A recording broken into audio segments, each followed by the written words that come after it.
today's tutorial, I'm going to teach you how to create the paperback princess costume inspired from the very famous and absolutely wonderful book, The Paperback Princess. In this tutorial, I'm going to teach you how to create the crown and the paperback dress. So let's go ahead and get started. You need following materials: hot glue gun, some glittery gold paper, some scissors, a headband. You're also going to need some string. This is going to wrap around your waist, so it could be anything. Some craft paper. I purchased this at Michael's under their gift wrapping section, and of course a dirty blonde wig. So the first thing we're going to work on is our crown headpiece, and you need some glittery gold paper for this one sheet.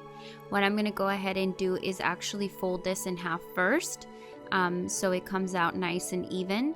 So fold that in half and have your pen ready or marker of some sort. And then I'm going to be drawing the triangles, and I'm going to draw it out before I cut it just to make sure that it's even. And once I do that, I'm going to draw the round circles at the top as well. And once you have that, just go ahead and cut out the stencil part at the top. Be careful with the little circles. And once you do that, as you can see, your crown is beginning to take shape.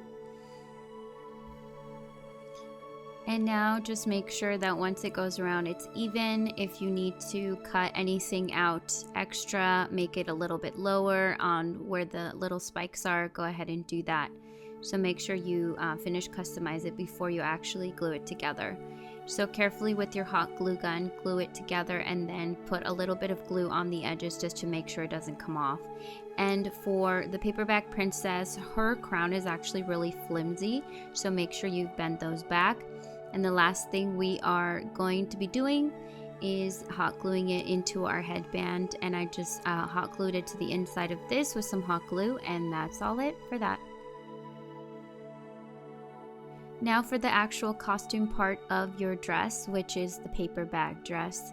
What you are going to need is actually a dress that fits you, a fitting dress. You're going to use this as a stencil for the top. And now that my craft paper is folded in half, I'm going to go ahead and set the dress over it. And the shoulder edges are actually going to go at the very top. And I'm actually going to be drawing out the neck part and the arm part of the dress onto the craft paper. You are not going to be doing anything else, and I'll tell you in a second why.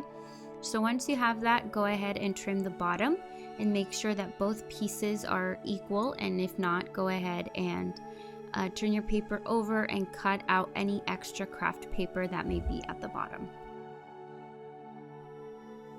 And then once that's all ready, go ahead and take your scissors, cut out the neck part, and then cut out the arms part. And you're going to be leaving it really wide on the sides, and the reason is because you're going to be folding it in and then tying it with your cord. Now the last thing you want to do is actually cut out that circle at the bottom that most paperbacks have. And to complete the look, don't forget to throw on some makeup to make your face look dirty. And that's about it as far as your paperback princess tutorial. And don't forget to check out fancymade.com for even more Halloween inspired costume tutorials this month.